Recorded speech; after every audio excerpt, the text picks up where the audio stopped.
வணக்கம். நெருப்பு தமிழன்.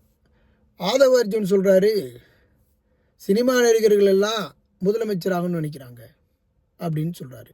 அதற்கப்புறம் ஒரு 4-5 வருஷம் சினிமாவில் நடிச்சுட்டு துணை முதலமைச்சராக வர்றாங்க அப்படின்னு உதயநிதியும் தாக்குறாரு.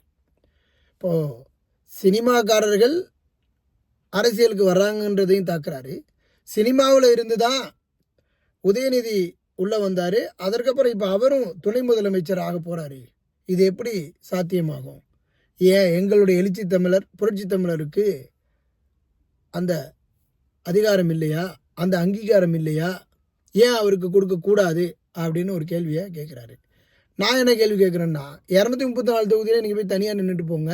எழுச்சி தமிழரோ புரட்சி தமிழரோ அவரே முதலமைச்சராக இருந்துக்கிட்டோம். ஏன் திமுகவினுடைய காலடியில் விழுந்து கிடக்குறீங்க? இதை செஞ்சு பார்க்கலாமே.